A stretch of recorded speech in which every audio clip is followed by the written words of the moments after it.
देख लिया बॉस, देख लिया, मैं तो लाइव ही देखा था। अच्छा अच्छा अच्छा, ठीक ठीक ठीक। ठीक है, तो इतना था। अब हम अपने आगे आगे बढ़ते हैं टॉपिक पे। आज हम पढ़ेंगे मैकेनिज्म ऑफ, जो है हमारा नॉर्मल रेस्पिरेशन का क्या मैकेनिज्म है। मैकेनिज्म देखो तीन चीजें हैं। एक हमारा मैकेनिज्म ऑफ नॉर्मल रेस्पिरेशन है, एक हमें पढ़ना है एक्सचेंज, और एक पढ़ना है ट्रांसपोर्ट। ठीक है, ट्रांसपोर्ट ऑफ गैसेस। ठीक है। इसमें क्या है, एक्सचेंज में और ट्रांसपोर्ट में कहीं ना कहीं प्रेशर ग्रेडियंट डेवलप होता है। सब काम नॉर्मल डिफ्यूजन की वजह से ही हो रहा है। ठीक है। अब पढ़ते हैं मैकेनिज्म ऑफ नॉर्मल रेस्पिरेशन, यानी कि जो हमारा जो रेस्पिरेशन का प्रोसेस है कि हमारे बॉडी के अंदर ऑक्सीजन किस तरह से हम इंस्पायर कर रहे हैं, किस तरह से एक्सपिरेशन हो रहा है। इंस्पिरेशन सभी को पता है कि जो हमारा एयर है उसको हम शरीर के अंदर भरना, एक्सपिरेशन मतलब एयर को बाहर की तरफ फेंकना, वो है एक्सपिरेशन। समझ गए।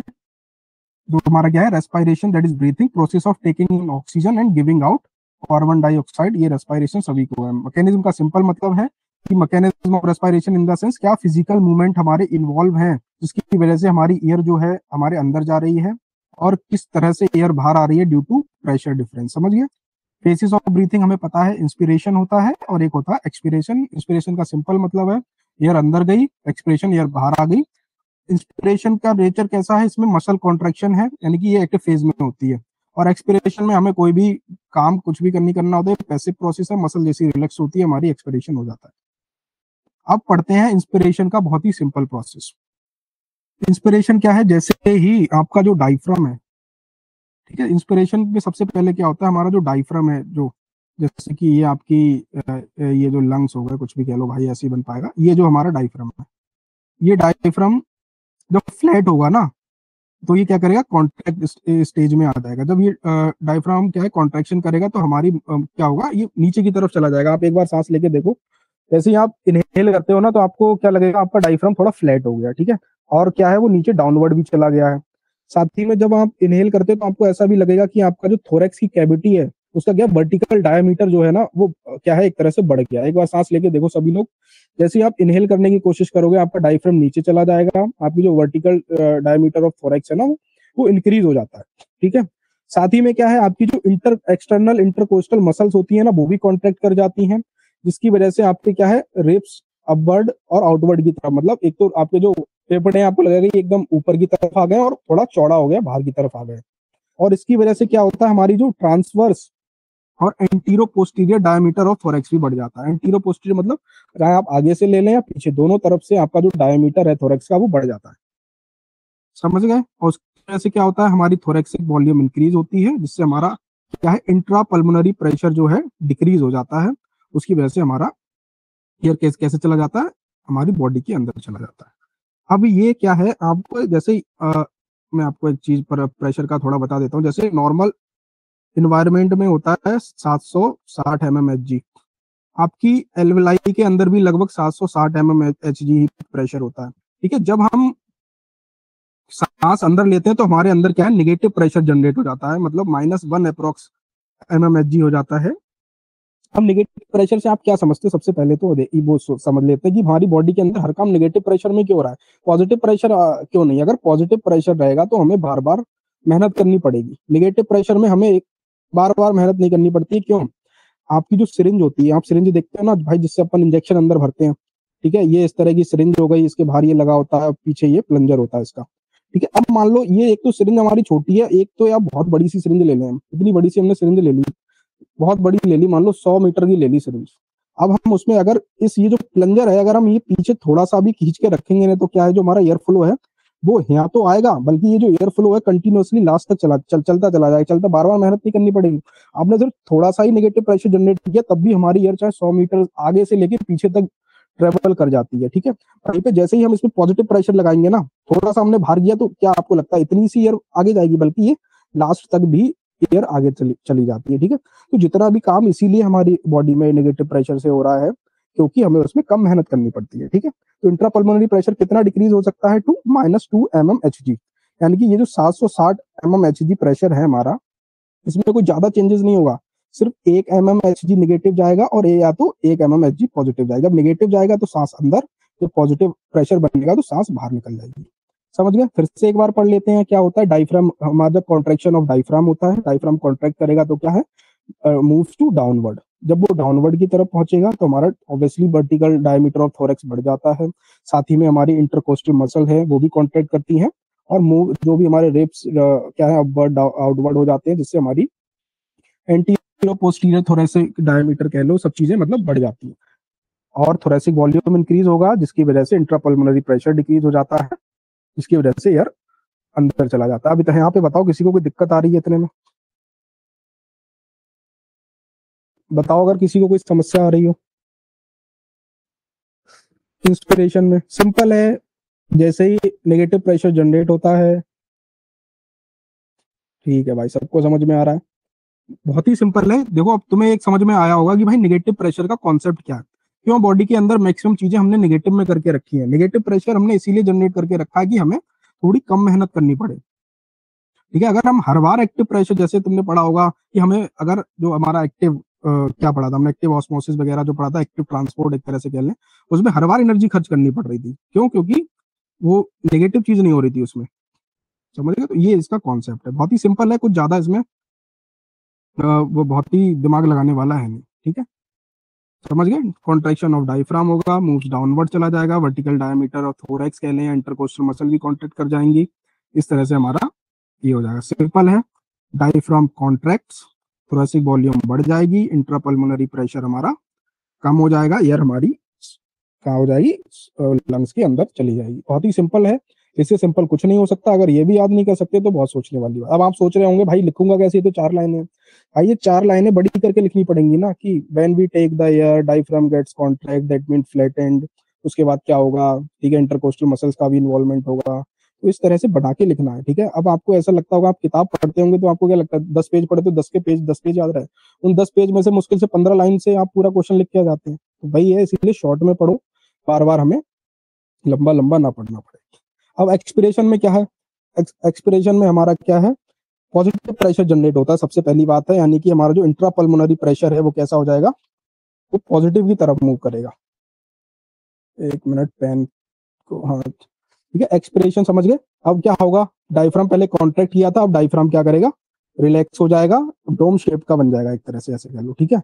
जब डायफ्राम क्या करेगा, मूव अपवर्ड हो जाएगा, हमारी जो एक्सटर्नल इंटरकोस्टल मसल्स हैं वो भी रिलैक्स हो जाएंगी, और रिब्स हमारे क्या है, अब सांस छोड़ के देखो सभी लोग, देखो क्या क्या चेंजेस हो रहे हैं।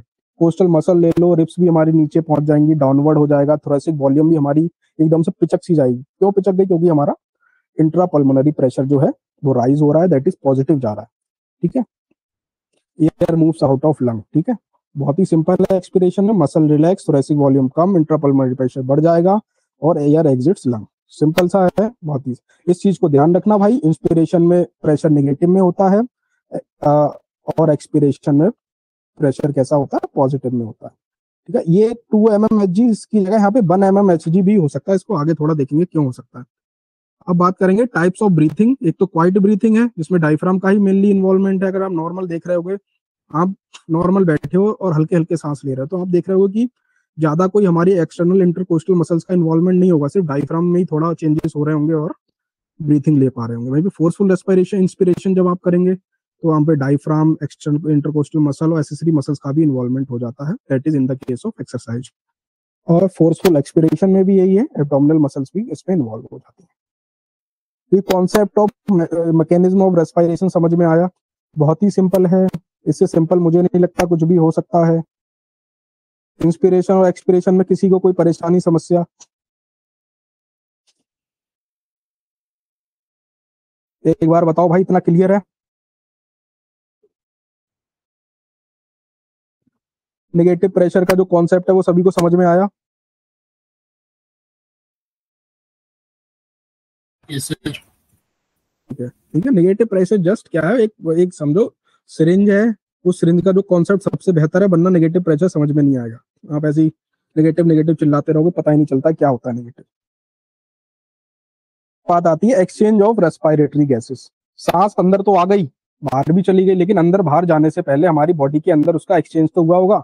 एक्सचेंज कैसे हुआ होगा, एक तो हमारी जो डीऑक्सीनेटेड, जो हमारी, जो हमने क्या पढ़ा, पल्मोनरी सर्कुलेशन में कहाँ पे गया, लंग्स में और एल्वेओलाई के बीच में हुआ, ठीक है। अब एक क्या हो रहा है, जो हमने सिस्टमिक सर्कुलेशन के बाद भी तो हमारी बॉडी कहीं पे जो हमारा सेल और ब्लड के बीच में कुछ ना कुछ एक्सचेंज ऑफ रेस्पिरेटरी गैसेस हो रहा होगा ना, यही मतलब है इसका। अब exchange of respiratory gases essential क्यों है? आपको पता है कि ऑक्सीजन क्या है, सेलुलर मेटाबॉलिज्म के लिए एसेंशियल है। अगर आपकी बॉडी को 2-3 मिनट के लिए भी ऑक्सीजन से वंचित कर दिया जाए तो आपकी डेथ हो जाएगी, ठीक है। जैसे आपकी SpO2 जो हमारा होता है, अगर 99% से फॉल होती है तो एस्फिक्सिया की कंडीशन डेवलप होती है, ठीक है। आपको सडनली आपको कैसा भैया एक्सटर्नल वेंटिलेशन का सपोर्ट देना पड़ता है, इतनी इंपॉर्टेंट है आपकी एक्सरसाइज, वो सॉरी ऑक्सीजन, ठीक है। एसेंशियल है सेलुलर मेटाबॉलिज्म के लिए, सारी एनर्जी सब कुछ क्या है, ऑक्सीजन पे डिपेंड करती है। कार्बन डाइऑक्साइड भी अब क्या हो रहा है, प्रोड्यूस हो रहा है एज अ वेस्ट प्रोडक्ट है। अगर वो अक्यूमुलेट करेगी तो हमारा बफर सिस्टम, हमारी बॉडी का पीएच क्या है, गड़बड़ाने लगेगा, तो क्या है उसे भी हमें बाहर निकालना है टाइम पे, ठीक। अब क्या है, लंग फंक्शन है द साइट ऑफ एक्सचेंज, सभी को पता है लंग हमारा साइट ऑफ एक्सचेंज है बिटवीन एटमॉस्फेयर, ठीक है। O2 taken up by blood और CO2 एलिमिनेशन फ्रॉम ब्लड। अब बात आती है कि किस लेवल पे होती है, ठीक है। देखो 2 लेवल पे होती है, जैसे हमारा सर्कुलेशन है ऐसे ही एक्सचेंज ऑफ गैसेस भी हो रहा है। एक तो हमारा लंग के लेवल पे हो रहा है, एक हमारा टिश्यू के लेवल पे हो रहा है, जिसको हम सिस्टमिक लेवल, पल्मोनरी लेवल 2 में डिवाइड कर सकते हैं। लंग मतलब एल्वोलाई और हमारी जो पल्मोनरी कैपिलरीज है, दैट इज क्या, पल्मोनरी आर्टरी जो कैरी कर रही थी हमारा कौन सा वाला, डीऑक्सीनेटेड ब्लड। और एल्वोलाई में क्या होगा, एक प्रेशर ग्रेडियंट डेवलप होगा जिसकी वजह से एक्सचेंज होगा, कैसे होगा वो आगे देखेंगे। टिश्यू लेवल पे हमारा क्या हो रहा है, टिश्यू लेवल पे हमारा किसमें, सिस्टमिक कैपिलरीज है, कौन सी, जो हमारी पल्मोनरी वेन और बॉडी या जो टिश्यू के सेल है उसके बीच में एक्सचेंज होगा, ठीक है। अब हम सबसे पहले देखते हैं कि exchange of gases in lungs, lungs में किस तरह से एक्सचेंज ऑफ गैसेस होता है। ये हमारा चार्ट, एक छोटा सा चार्ट है, मैं आपको एक प्रेशर ग्रेडियंट डेवलप मतलब बताने की कोशिश करता हूँ। अब क्या होता है, जो हमारा लंग है मतलब एल्वोलाई है, लंग क्या, लंग के अंदर एल्वोलाई है, तो उसमें क्या होता है कि जो हमारा पार्शियल प्रेशर एक तरह कहने जो है वो कितना होता है, O2 में कितना होता है, 102 mmHg होता है, और वहीं पे CO2 कितना होता है, 40 mmHg, ठीक है। इतना है ये प्रेशर। अब जो क्या बोलते हैं, हमारा जो डीऑक्सीनेटेड ब्लड हमारा हो रहा है, हर जगह से आ रहा है, राइट साइड ऑफ हार्ट से हमने जो डीऑक्सीनेटेड ब्लड हम लेके आ रहे हैं, अब उसमें क्या है, उसमें तो ऑक्सीजन भी होगी थोड़ी, O2 भी होगा, लेकिन क्या है जो डीऑक्सीनेटेड, हमने क्यों बोला कि उसमें क्या है, CO2 की मात्रा ज्यादा हो रही है, तभी हमने उसे डीऑक्सीनेटेड बोला है, ऑक्सीजन की मात्रा कम है इसीलिए हमने उसे क्या बोला है, सॉरी डीऑक्सीनेटेड ब्लड बोला। अब इसमें जब हम ये जो कैरी करता है ना, जो आर्टरी लाइन हमारा लेके आता है, दैट इज पल्मोनरी आर्टरी, वहां पे क्या होता है, जो हमारा कार्बन डाइऑक्साइड का प्रेशर कितना है 40 mmHg। अब यहाँ पे प्रेशर कम है, अब यहाँ पे प्रेशर ज्यादा है, तो दोनों के बीच में क्या है, ग्रेडियंट डेवलप हो, ग्रेडियंट मतलब असमानता एक तरह से डेवलप होगी प्रेशर में। एक मिनट, जब असमानता डेवलप हो गई दोनों के प्रेशर में, कितना 6 mmHg अप्रोक्स प्रेशर ग्रेडियंट कितना डेवलप हो रहा है, 6 mmHg प्रेशर ग्रेडियंट डेवलप हो गया, तो क्या है, जैसे ही ब्लड हमारा एल्वोलाई के पास से गुजरेगा, ऑटोमेटिकली ये जो प्रेशर ग्रेडियंट जो 6 mmHg हो रहा है, क्या करेगा, ये जो हमारी CO2 है ये किधर चली जाएगी, एल्वोलाई से एक्सचेंज होकर बाहर चली जाएगी। वहीं पे यहाँ पे सेम सेम टाइम क्या हो रहा है, सेम टाइम हमारा O2 का प्रेशर ज्यादा है, सेम टाइम O2 हमारी क्या करेगी, ब्लड के साथ डिफ्यूज करके वो आगे चली जाएगी। समझ गए, ये तो हमारा था एट, जो भी हम पढ़ रहे हैं किस पे, गैसियस एक्सचेंज इन लंग्स के, लंग्स पे इतना हो रहा है। इसमें कोई दिक्कत आ रही है किसी को, प्रेशर ग्रेडियंट का कॉन्सेप्ट समझ में आया किसी को कि हाँ डीऑक्सीनेटेड ब्लड में कितना है हमारा, और CO2 का प्रेशर हमारा एल्वोलाई के अंदर कितना है। देखो जो हमारा डीऑक्सीनेटेड ब्लड है उसके अंदर प्रेशर हमारा ज्यादा है एज कंपेयर टू क्या है, CO2 का एल्वोलाई के अंदर। एल्वोलाई क्या है, कैरी कर रही है हमारी, ठीक है। एक बार अपन और समझा देते हैं, देखो चलो इससे एक बार समझते हैं। देखो हमारी जो O2 है, O2 हमने क्या पढ़ा, एल्वोलाई और ब्लड क्या करेगी, एल्वोलाई से किस में जाएगी, ब्लड की तरफ जानी है, ठीक है। और CO2 को हम किधर से किधर भेजेंगे, CO2 को हम भेजेंगे ब्लड से एल्वोलाई की तरफ। समझ गया, बहुत ही सिंपल कॉन्सेप्ट है, ठीक है। ये हमारा कहाँ पे सब काम हो रहा है, हमारे लंग्स के अंदर हो रहा है, gaseous exchange at the site of lung, ठीक है। हमें O2 को कहाँ से कहाँ तक भेजना है, एल्वोलाई से लेके ब्लड में भेजना है। CO2 को हमें क्या करना है, ब्लड से एल्वोलाई के अंदर जाना है। अब बात आती है क्या प्रेशर चेंजेस हो रहे हैं इसके अंदर। अगर प्रेशर चेंजेस की बात करें तो क्या है, एल्वोलाई के अंदर O2 का क्या है, प्रेशर कितना है 104 mmHg, ब्लड में कितना है 40 mmHg। प्रेशर ग्रेडियंट कितना डेवलप हो रहा है, लगभग 64 mmHg के आसपास यहाँ पे प्रेशर ग्रेडियंट डेवलप हुआ। जब ये असमानता डेवलप हुई, ठीक है, तो क्या होगा, अपने आप कहां से ऑक्सीजन कहां से चली जाएगी, एल्वुलाई से ब्लड की तरफ चली गई, ठीक है। सेम टाइम क्या हो रही है कि हमारा ब्लड जो डीऑक्सीनेटेड ब्लड आ रहा था उधर से, उसमें क्या है, उसमें क्या करना है, जो हमारी CO2 आ रही है अब उसको भी तो हमें शरीर के बाहर निकालना है, ऑक्सीजन तो चली गई, अब CO2 भी बाहर निकालना है। अब हमें करना है ब्लड से एल्वुलाई की तरफ भेजना है। तो यहाँ पे क्या है, मैंने आपको बताया था जो डीऑक्सीनेटेड ब्लड में कितनी CO2 का प्रेशर होता है, लगभग 46 mmHg, और एल्वुलाई में होता है 40 mmHg। तो यहाँ पे भी लगभग 6 mmHg का जो है प्रेशर ग्रेडियंट डेवलप होगा, तो दोबारा से ये ऑक्सीजन इस तरफ से चली जाएगी। एक थोड़ा बेसिक आइडिया आया कि क्या, देखो भाई ये सारे कॉन्सेप्ट क्या है, साइमल्टेनियसली चल रहे होंगे, ये बात को ध्यान रखना। कोई कुछ भी काम ऐसा नहीं होगा कि एक काम हो रहा है तो दूसरा नहीं हो रहा है, ठीक है भाई है। फिर से समझ लो एक बार, जो हमारी राइट साइड का ये हार्ट है, ये क्या करेगा, सारी चीजें लेके आ रहा है जो हमारा, मान लो डीऑक्सीजनेटेड ब्लड कैरी कर रहा है। डीऑक्सीजनेटेड हम उसे इसीलिए बोल रहे हैं कि उसके अंदर क्या होगा, ऑक्सीजन की मात्रा कम है, मात्रा कम होगी तो ऑब्वियसली ऑक्सीजन का जो हमारा प्रेशर है, ग्रेडियंट है, वो भी कम होगा। CO2 की मात्रा ज्यादा है तो ऑब्वियसली उसका क्या है, प्रेशर ग्रेडियंट ज्यादा होगा, ठीक है। एल्वुलाई में इतना प्रेशर है, इसमें इतना प्रेशर है हमारा, तो दोनों में प्रेशर ग्रेडियंट की वजह से सारी चीजें का क्या होगा, एक तरह से एक्सचेंज हो जाएगा। समझ में आई, एक कॉन्सेप्ट समझ में आया, या दोबारा से बताऊं, या समझ में आ गया, फिर हम थ्योरी पढ़ेंगे तो वो भी आ जाएगा, ठीक है। देखो बहुत ही सिंपल है, सब काम हो रहा है प्रेशर ग्रेडियंट डेवलप के बनने से। इतना ध्यान रखना कि जब at the site of lungs के अंदर कोई क्या हो रहा है, हमारा गैसियस एक्सचेंज हो रहा है, तो ये ध्यान रखना कि जो हमारी पल्मोनरी आर्टरी कैरी करती है उसमें क्या होगा, ऑब्वियसली डीऑक्सीनेटेड ब्लड है, डीऑक्सीनेटेड मतलब कार्बन डाइऑक्साइड की मात्रा ज्यादा, ऑक्सीजन की मात्रा कम। अब क्या करना है, वहां से हमें क्या करना है, CO2 को बाहर निकालना है, ऑक्सीजन को हमें ब्लड से लेके आना है, क्यों, क्योंकि हमें बाद में सिस्टमिक लेवल पे भी उसका एक्सचेंज कराना है। तो इतना यहाँ पे प्रेशर ग्रेडियंट डेवलप होगा और एक्सचेंज आराम से हो जाएगा, ठीक है। बहुत ही सिंपल है, एक कॉन्सेप्ट समझ में थोड़ा थोड़ा आया।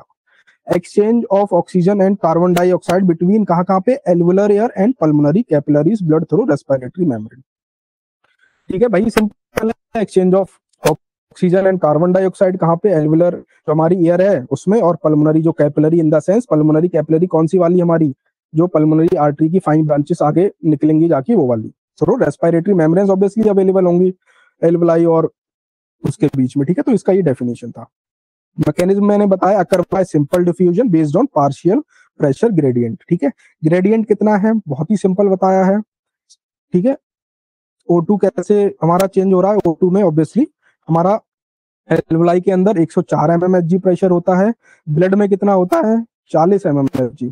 दोनों में प्रेशर ग्रेडियंट डेवलप होता है तो अप्रोक्स 44 mmHg का डेवलप हो जाता है। तो हमारा जो डायरेक्शन ऑफ डिफ्यूजन कहाँ से हो जाता है, एल्वुलाई से ब्लड में हो जाता है। CO2 में मैं सेम बताया, वहां पे फिर डायरेक्शन ऑफ क्या हो जाता है, ब्लड से एल्वुलाई हो जाता है, सिंपल सा। Oxygen diffuses from alveoli into blood due to higher partial pressure in alveoli, समझ गए। ऑक्सीजन कहाँ से डिफ्यूज कर रही, फ्रॉम एल्वुलाई से ब्लड में, क्यों, हमारा हायर पार्शियल प्रेशर है उसका, किसका, O2 का एल्वुलाई में, जहां से ज्यादा प्रेशर होगा वो कम की तरफ आ जाएगा ऑब्वियसली से, ठीक है। Carbon dioxide diffuses from blood, blood से कहां से, into alveoli due to higher PCO2 in blood, समझ गया। Diffuses occur through respiratory membrane जिसकी थिकनेस 0.5 माइक्रोन तक कह सकते हैं, ठीक है। तो ये समझ में आया कि लंग के लेवल पे किस तरह से एक्सचेंज होता है, समझ गए भाई। थोड़ा कॉम्प्लिकेटेड भी है क्योंकि समझ में नहीं आता किसमें कितना प्रेशर ग्रेडियंट क्या है, क्यों बन रहा है। अब तो समझ में आया, सिंपल डिफ्यूजन है, प्रेशर ग्रेडियंट डेवलप होता है, pressure gradient in the sense असमानता डेवलप हो रही है, हाई से लो की तरफ जाने की कोशिश कर रहा है, ठीक है। अब हम समझते हैं अपना सिस्टमिक लेवल, यानी कि दैट इज टिश्यू लेवल पे किस तरह से क्या हो रहा है। अब क्या होगा, अब क्या होगा, आप खुद सोचो, जो आपकी ऑक्सीजन क्या हो, ब्लड का ऑक्सीनेशन हो गया। जब ब्लड का ऑक्सीनेशन हो जाएगा तो ऑब्वियसली सी बात है कि जो हमारी पल्मोनरी वेन है जो ये कैरी करेगी, यहाँ पे क्या होगा, ऑक्सीजन का प्रेशर ज्यादा हो जाएगा, कार्बन डाइऑक्साइड का कम होगा, ठीक है। जब ये कम होगा तो आसानी से भाई हमारा जो सेल है या टिश्यू है उसके अंदर ऑक्सीनेशन प्रोसेस हो जाएगा। अब जैसे इसमें देखो क्या क्या था, हाँ, एक यहाँ से क्या हुआ, 104 mmHg इधर आ गया, और पार्शियल प्रेशर ऑक्सीनेशन के बाद CO2 का कितना मतलब बचा, 40 mmHg। अब आप यहाँ पे कह रहे होगे कि भाई यहाँ पे फिर 95 mmHg क्यों रह गया। अब ये यहाँ पे इतना डिफरेंस इसीलिए आ गया 104 से लेके कितना लगभग 9 mmHg का डिफरेंस आपको देखने को मिल रहा होगा। जैसे लेफ्ट साइड ऑफ हार्ट से ब्लड आगे की तरफ भागता है, that is in the body की तरफ भागता है। तो ये डिफरेंस इसीलिए जनरेट हो रहा है ये 9 mmHg का यहाँ पे, कि क्या है बहुत सारा ब्लड क्या है बिना ऑक्सीजनेशन के ही बाहर आ जाता है। क्यों आ जाता है? क्योंकि भाई इतना फास्ट प्रोसेस है। अब आप खुद सोच सकते हो कि 100% सारे ब्लड का ऑक्सीजनेशन हो पाना एक एक टाइम पे पॉसिबल नहीं है। इसीलिए हमारा जो हमारा हार्ट है 24 तक उसका क्या है पंपिंग चल रही है। तो क्या है, तो नेक्स्ट टाइम पे जितना मान लो ब्लड थोड़ा नहीं हो पाया उसका ऑक्सीजनेशन, तो वो अगली बार में हो जाएगा। ठीक है, तो इसीलिए थोड़ा प्रेशर इसका हमने कम हो जाता है, इधर भी बचता है जाके 95 mmHg। समझ गए को? अब क्या होगा, CO2 का 40 mmHg है, हमारा जो ऑक्सीजन का 95 mmHg। अब टिश्यू के लेवल पे कितना है? टिश्यू के लेवल पे ऑक्सीजन का प्रेशर है 40 mmHg और क्या है CO2 का कितना है 46 mmHg। ठीक है, तो क्या करेगा, ऑक्सीजनेशन इधर चला जाएगा, प्रेशर ग्रेडियंट डेवलप हुआ। ठीक है, अब क्या करेगा, CO2 हमारा क्या करेगा, इधर कम है इधर ज्यादा है, तो ये CO2 बाहर निकल के दोबारा से इधर चला जाएगा। ठीक है, प्रेशर ग्रेडियंट यहाँ पे कितना डेवलप हुआ, लगभग आप देखो CO2 के लिए तो 6 mmHg हो गया, लेकिन जो हमारा क्या है O2 से O2 टिश्यू में आने के लिए लगभग 55 mmHg की आवश्यकता पड़ गई। समझ में आया इतना? अभी हम उसे थ्योरी पढ़ेंगे तो और क्लियर हो जाएगा। एक कॉन्सेप्ट डेवलप हुआ कि हाँ भाई सारा जो हम जो इतना कह रहे थे 104 mmHg ऑफ हमारा ऑक्सीजन जो है उसमें आ रहा है, लेकिन उतना ना आके, क्योंकि बाद में जैसे ही हमारा हार्ट से निकलता है बाहर ब्लड, तो उसका प्रेशर कम हो जाता है, क्योंकि कुछ अमाउंट ऑफ ब्लड जो है बिना ऑक्सीजनेशन के भी पास हो जाता है, इसीलिए उसका प्रेशर जो है डिक्रीज हो जाता है। समझ गए? अब अपन पढ़ते हैं इसका आगे का process. Exchange of gases at tissue level का मतलब है exchange of CO2 and O2 between systemic capillaries and tissue level. समझ गए?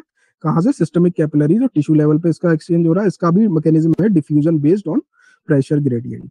अब क्या है, O2 कहां से जाएगी? O2 हमारी जाएगी ब्लड से टिश्यू की तरफ। क्यों ब्लड से टिश्यू की तरफ क्यों जा रही है? क्योंकि हमें भाई सेलुलर मेटाबॉलिज्म जो हमारा क्या है चलाते रहना है, एनर्जी बनाती रहनी है शरीर के अंदर। ठीक है, इसीलिए कंटिन्यूअसली प्रोसेस चलता रहता है, तो ब्लड से टिश्यू की तरफ जाएगा। ठीक है, 95 RTL blood pressure RTL gradient होता, अरे 95 mmHg हमारा आरटीएल ब्लड का पार्शियल प्रेशर होता है अप्रोक्स, और 40 इसका है टिश्यू लेवल पे है। तो ये हमारा जो भी हमारा लगभग 55 जो है mmHg का डिफरेंस देखने को मिल जाएगा।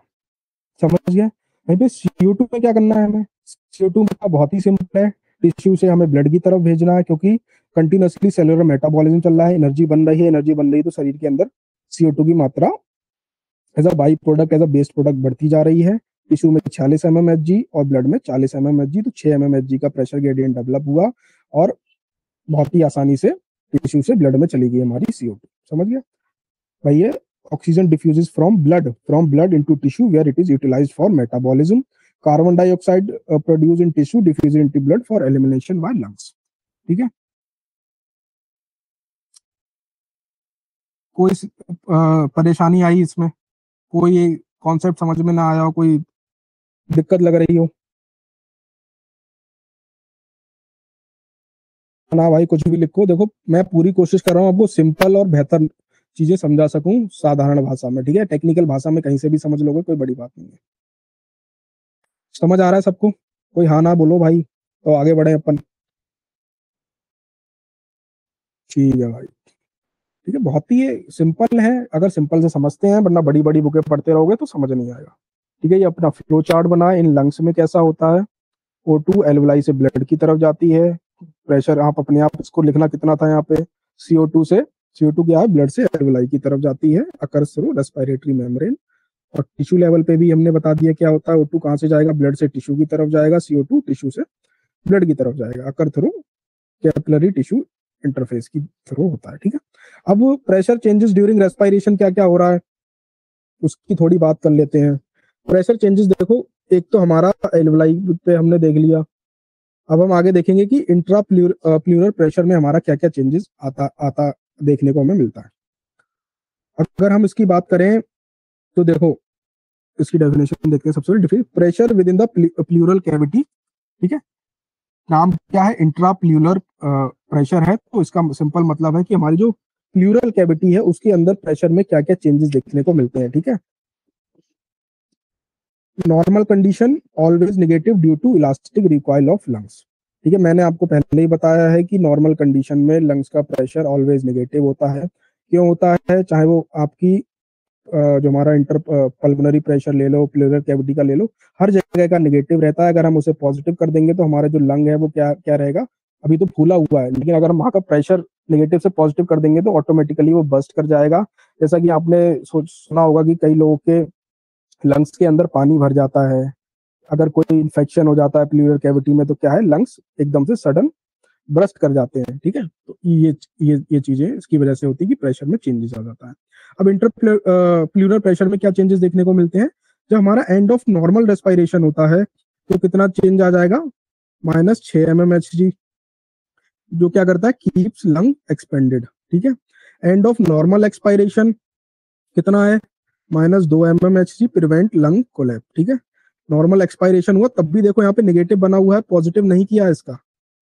क्यों नहीं किया है, अगर पॉजिटिव कर देंगे तो लंग हमारा कोलैप्स हो जाएगा, ठीक है। फोर्स्ड इंस्पिरेशन -30 से लेके 70 mmHg जा सकता है स्ट्रॉन्ग नेगेटिव सेक्शन की वजह से, ठीक है। फोर्स एक्सपायरेशन में प्लस पॉजिटिव तक भी जा सकता है, लेकिन ये फोर्स एक्सपिरेशन करेंगे तब। जब आप देखो, एक बार फोर्स करके देखो तो आपको कितनी मेहनत करनी पड़ रही होगी, एक लिमिट से ज्यादा आप नहीं चाह पा रहे होंगे। क्यों, क्योंकि यहाँ पे पॉजिटिव प्रेशर जनरेट होने लगा।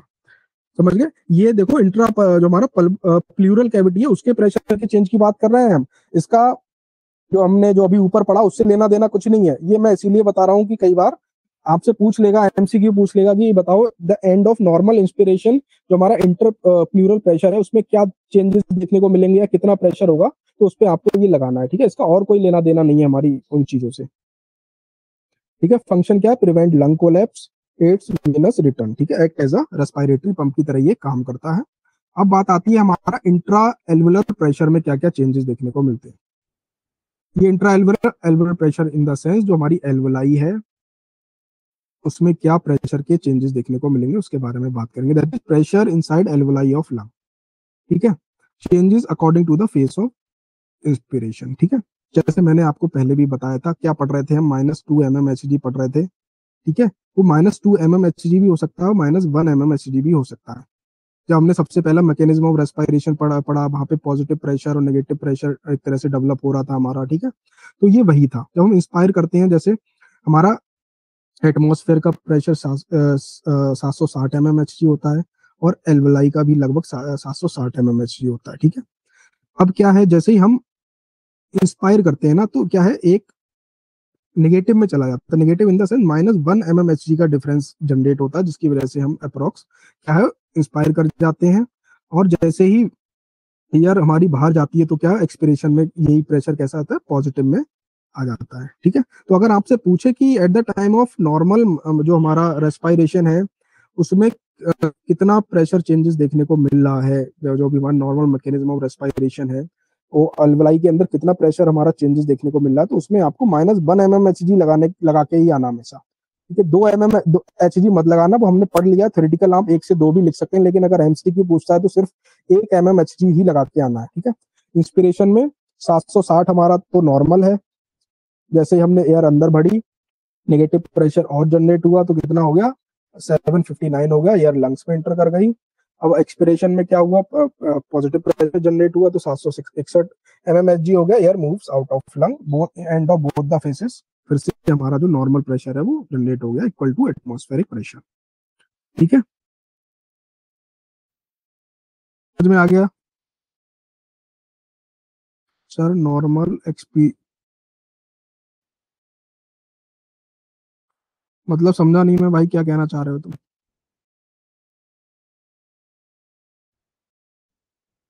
राजकुमार पाठक फिर से बोलो, समझ नहीं आया मेरे को।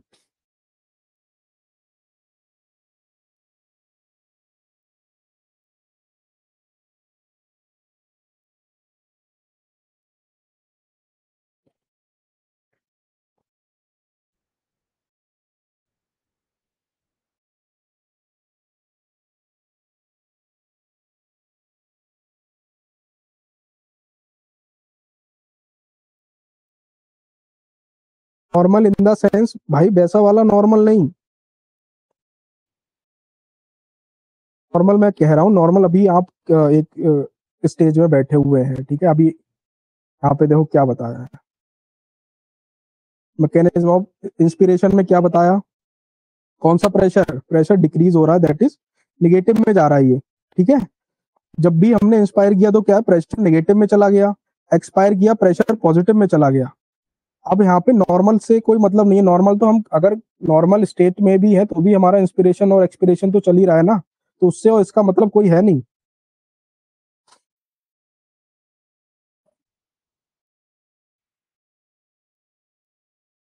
भाई बोल के बताओ, समझ में नहीं आ रहा है, ऐसे माइक खोलो फिर पूछो।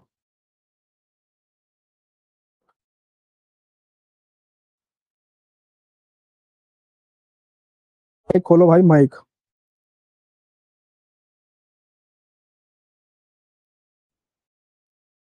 हेलो, या आगे बढ़ूं, मैं समझ नहीं पा रहा हूँ, या बाद में तुम मेरे से पूछना।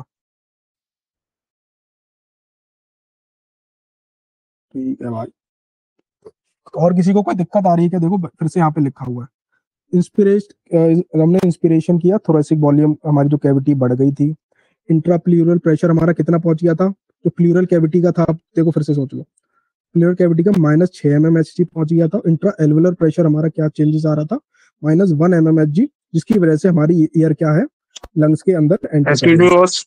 हाँ, और आपने ये ऊपर बताया था ना नॉर्मल एक्सपायरेशन जो था वो पॉजिटिव में था, पर इंटरप्लूरल जो इंटरप्लूरल है ना प्रेशर, इसमें तो बॉस निगेटिव में है, ये मतलब समझ में नहीं आया बॉस।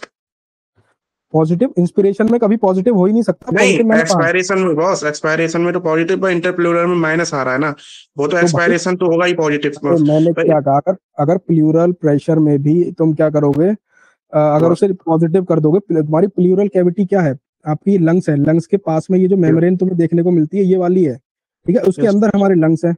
अगर हम इसको भी पॉजिटिव में कर देंगे तो भाई ये लंग्स कोलैप्स नहीं कर जाएगा, ये जो मेम्ब्रेन है ये फूली नहीं रहेगी, फिर फूलने के बाद ये क्या एकदम से कोलैप्स करके हमारे लंग्स को कोलैप्स कर देगी, समझ गए? इसीलिए हमने यहाँ पे इसके -2 mmHg प्रेशर हमारा हाँ मेंटेन बॉस, रहता है। ये जब हमें पूछना कोई, था क्योंकि बॉस। हाँ, ठीक है, जब ठीक कोई जब कोई डिजीज वगैरह होती है, कोई समस्या हमें जनरेट हो रही है, तब हमारा ये जो, जैसे यहाँ पे पानी भर गया, मान लो एयर भर गई, है। हमें क्या है, कोई टीबी हो गया, निमोनिया होगा, तो ऐसी कंडीशन में हमारा जो प्लूरल प्रेशर है, इंटर प्लूरल प्रेशर है, उसमें दिक्कत आती है, जिसकी वजह से हमने कई केसेस सुनेंगे कि लोगों का लंग्स कोलैप्स कर गया, लंग्स इसी वजह से कोलैप्स कर जाता है कि प्रेशर नेगेटिव से पॉजिटिव की तरफ पहुंच गया हमारा, किसका, प्लूरल प्रेशर, ओके बॉस। ठीक है। Thank you. और जब भी देखो, ऊपर तुमने पढ़ लिया नॉर्मल मैकेनिज्म ऑफ रेस्पिरेशन, जब लॉन्ग क्वेश्चन तुम रेस्पिरेशन का लिखो, नॉर्मल मैकेनिज्म ऑफ रेस्पिरेशन पूछे तो ये वाला आप फ्लो चार्ट जरूर बनाना। ये वाला फ्लो चार्ट में क्या है, एक तो प्रेशर भी आ रहा है, ठीक है, और सारी नॉर्मल चीजें भी आ रही है। थ्योरी लिखने के बाद अगर ये वाला तुम फ्लो चार्ट बना दोगे तो पूरे मार्क्स मिल जाएंगे, अगर मैकेनिज्म ऑफ रेस्पिरेशन तुमसे पूछ लेता है तो। समझ गए इतनी सी बात? बॉस ठीक है, जैसे न्यूमोथोरेक्स हो गया, loss of negative intrapleural pressure, देखो यहाँ पे लिखा हुआ है कि अगर किसी को न्यूमोथोरेक्स हो जाएगा तो क्या होगा, नेगेटिव इंट्राप्ल्यूरल प्रेशर है, कैसा है, लॉस हो गया, इसकी वजह से लंग कोलैप्स। एम्फीसीमा हो गया, उसमें भी यही, हमारा जो इलास्टिक रिकॉइल होता है उसकी लॉ, जिसकी वजह से डिक्रीज कॉम्पाइलेंस, इसको भी हम आगे पढ़ेंगे। एआरडीएस, अब ये एआरडीएस ना एक बच्चों की बीमारी होती है, जिसको आप जेनेटिक्स वगैरह से कोरिलेट करते हैं। उसमें क्या है, तो आपकी जो जो एल्वलाई है ना, ये छोटी छोटी एल्वलाई, इनके आसपास क्या होते हैं, सर्फेक्टेंट्स होते हैं। ये सर्फेक्टेंट का काम है कि एल्वलाई को हमेशा भरा रखे, ठीक है। जैसे आप सांस लेते हो तो एल्वलाई फूल जाती है, उसके बाद नॉर्मल स्टेट में आती है, लेकिन जिसमें ये इसकी डेफिशिएंसी ऑफ सर्फेक्टेंट होती है तो उनकी एल्वलाई एक बार फूलती है, फिर वो दोबारा से कोलैप्स कर जाती है, ठीक है। तो इतना हमारा था ये बेसिक मैकेनिज्म। अगर यहाँ तक किसी को कोई समस्या परेशानी हो तो मुझे बताइए, ठीक है। बाकी हम अगला टॉपिक अगली बार पढ़ेंगे। तो कोई समस्या, जितना अभी तक हमने आज पढ़ा है, देखो 20 नंबर के टॉपिक पढ़ लिए, 10 नंबर का लॉन्ग लॉन्ग क्वेश्चन किसी भी टाइम